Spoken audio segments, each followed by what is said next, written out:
Jimbo Fisher has said that he's not counting out a return to college football. He really pulled the Wolf of Wall Street and said, I'm not leaving. I'm not fucking leaving. Khalid, since we're the closest one to this, how you feeling about that? I'm about to say, y'all boys go. I got no stake in this fight. It doesn't surprise me because, look, I think I mentioned this on a previous show, but it seemed throughout the year that he didn't mind getting fired. He didn't really seem to care. I mean, the results definitely weren't there. And I mean, come on, he knew that he was going to get paid $80 million if we fired him, right? He was going to get paid $80 million to not do his job. I mean, does that not sound appealing to anyone? I mean, regardless of whether he actually was okay with getting fired or not, the love of the game is undeniable in some people. And I mean, I'm sure that Jimbo still feels like he has years left in him, regardless of how his tenure in College Station ended. I'm not surprised that he wants to come back.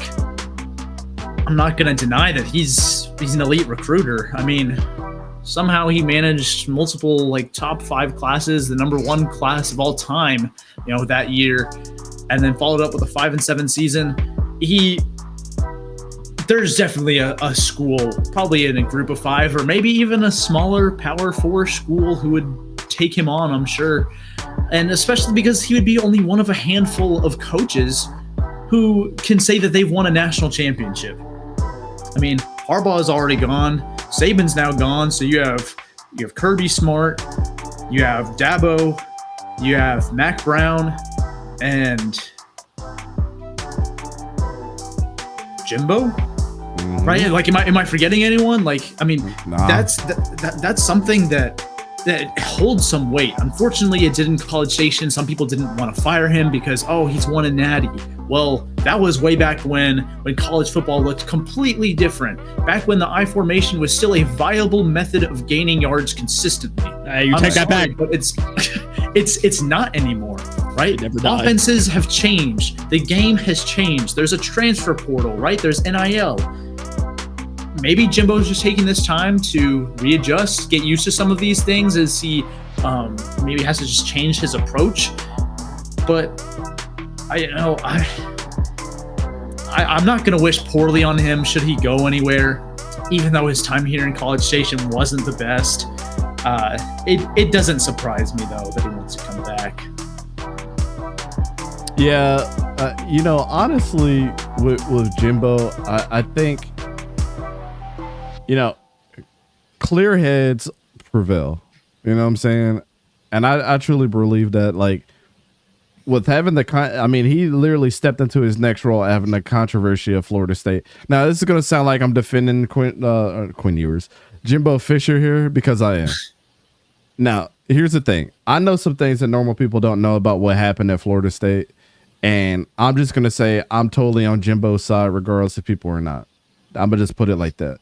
I think any grown man, every man, woman, and child has a number. How many zeros can you put on that damn paycheck? Incorrect. John Wick did not have a number. That was the whole point of the movie.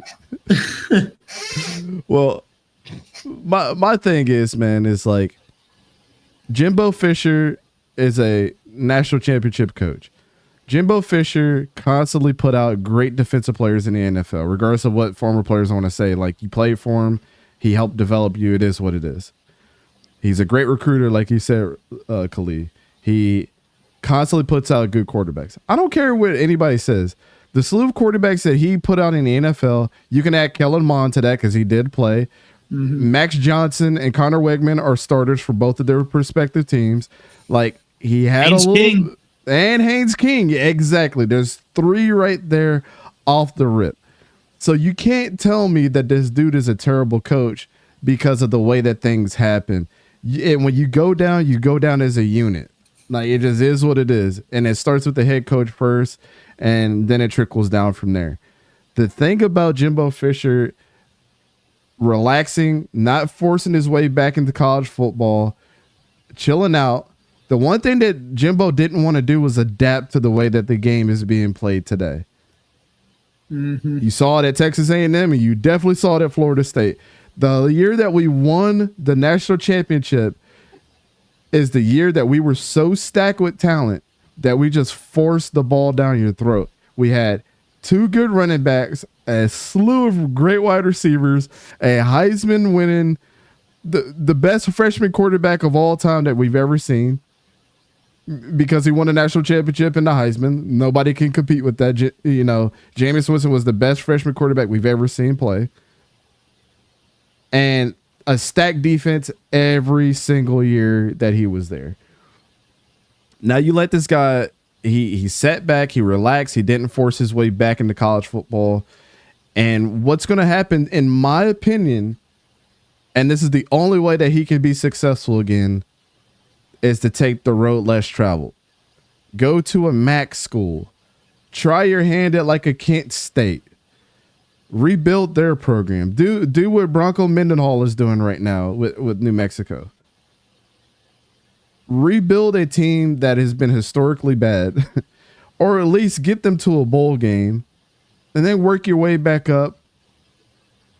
Try your hand. His recruiting prowess. When I don't know if you guys have ever heard Jimbo Fisher. Well, of course you did, Khalid.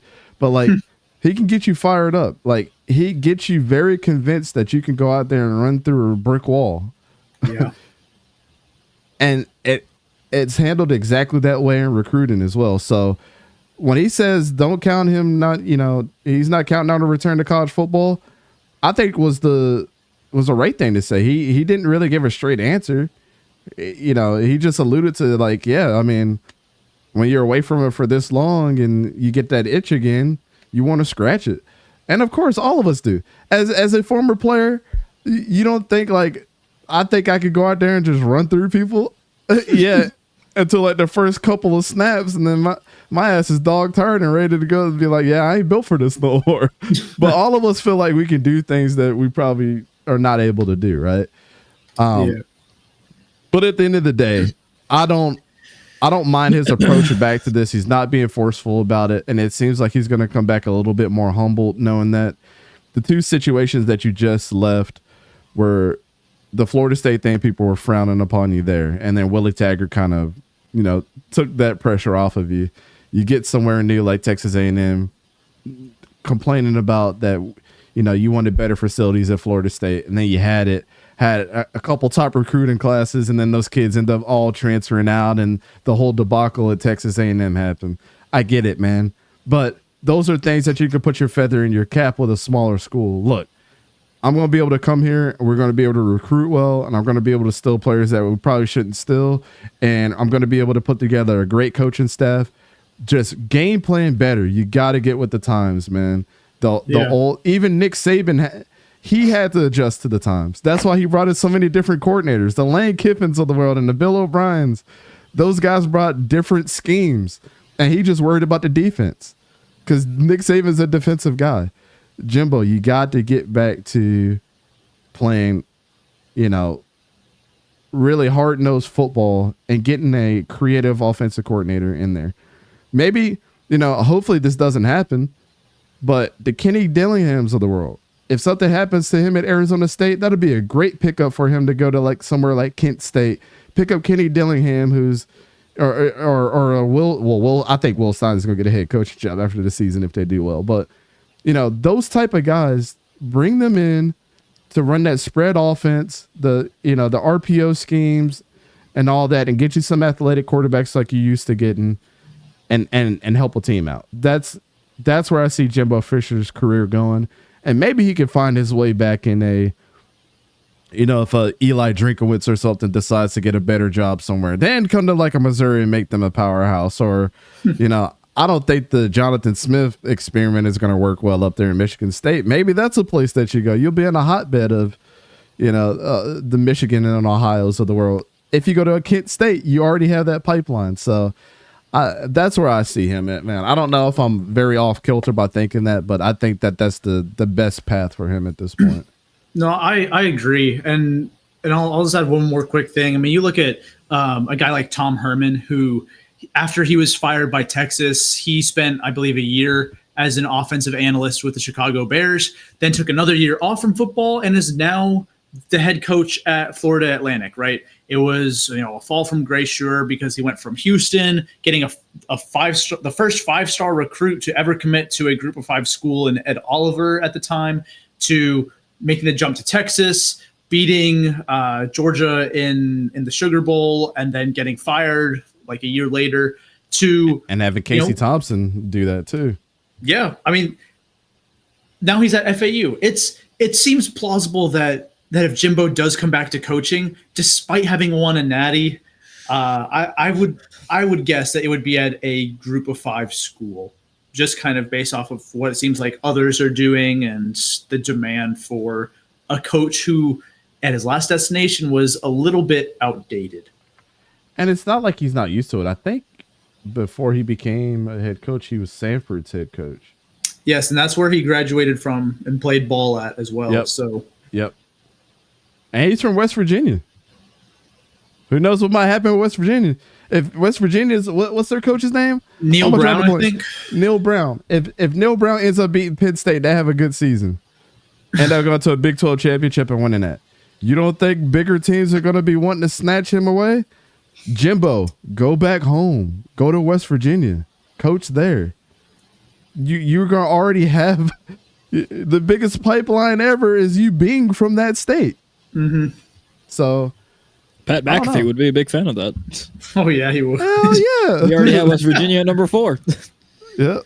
So anything to close us out of here, Source, send us home with Jimbo Yeah, Fisher. I mean, again, he was the coach for both of y'all. I say that now, and he's going to become Florida's newest head coach. knowing my luck. I don't think that would happen. He's going to complete the ECG trifecta. If that happened, I would have to call Dante that same day and be like, "You good, bud?"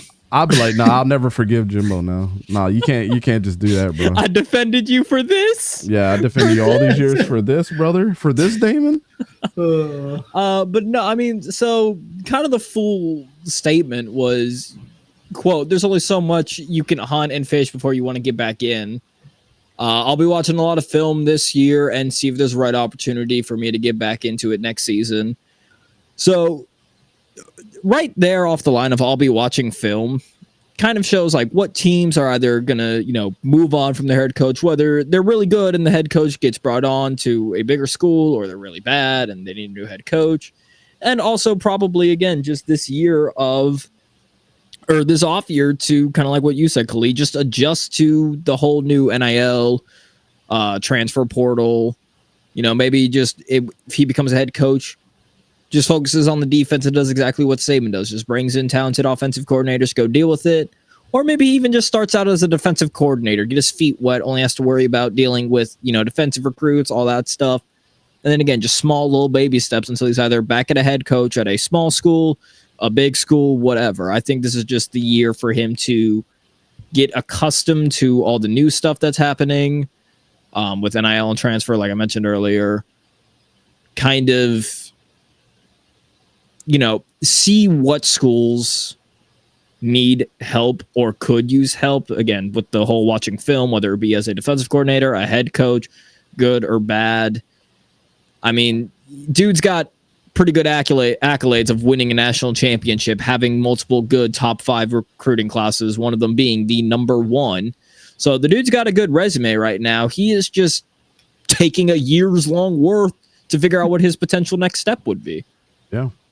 Yeah. I mean, I feel like all the power is kind of in Jimbo Fisher's hand right now. I mean, people would be stupid enough not to go after him. I mean, his resume speaks for itself. I wouldn't judge him on one bad stint with Texas A&M. I mean, that's they gave him a lot of power there too. And it's not like it was all bad. I mean, A&M was arguably snubbed from the college football playoff in 2022. So it's like, it wasn't all bad. I know that the last few years were bad, capped with a loss to App State in Kyle Field. But I mean, let's not act like he's a terrible coach, right? Like a group of 5. He was part of my prediction. Texas A&M and Georgia were going to be Alabama in the same year. That was bold as shit. And it happened. Yeah, I mean, a group of 5 team would be incredibly blessed to have a coach like him grace their campus. Again, I would gladly take him. Yeah, I mean, even Power 4 teams, I think, would like him over their current option. So yes, I don't. I mean, think, Sor, if he goes to, Sor, if he goes to Florida, they're going to be good because just the fact alone that he'd want to get back at Florida State so bad. Oh, it'd be beautiful. I'd love every moment of it. And A&M. I would name my firstborn Jimbo. I don't care. It'd be the best of both worlds. Being named Jimbo. It'd be the best of both worlds. Yes. And I don't think, and if I remember right, him and Mario Cristobal do not get along either. Like they can't stand to be in the same room. With Perfect. I don't see why you should. You got the Miami thing too. He gonna want to smash. Jimbo. You mind if I call you Jim? I know you're a big fan. I know you watch us every week. You know what must be done. That's a quarter of the schedule right there, dedicated to 3 teams that he wants to get back on. Listen, can just do whatever you can to keep DJ Lagway, please.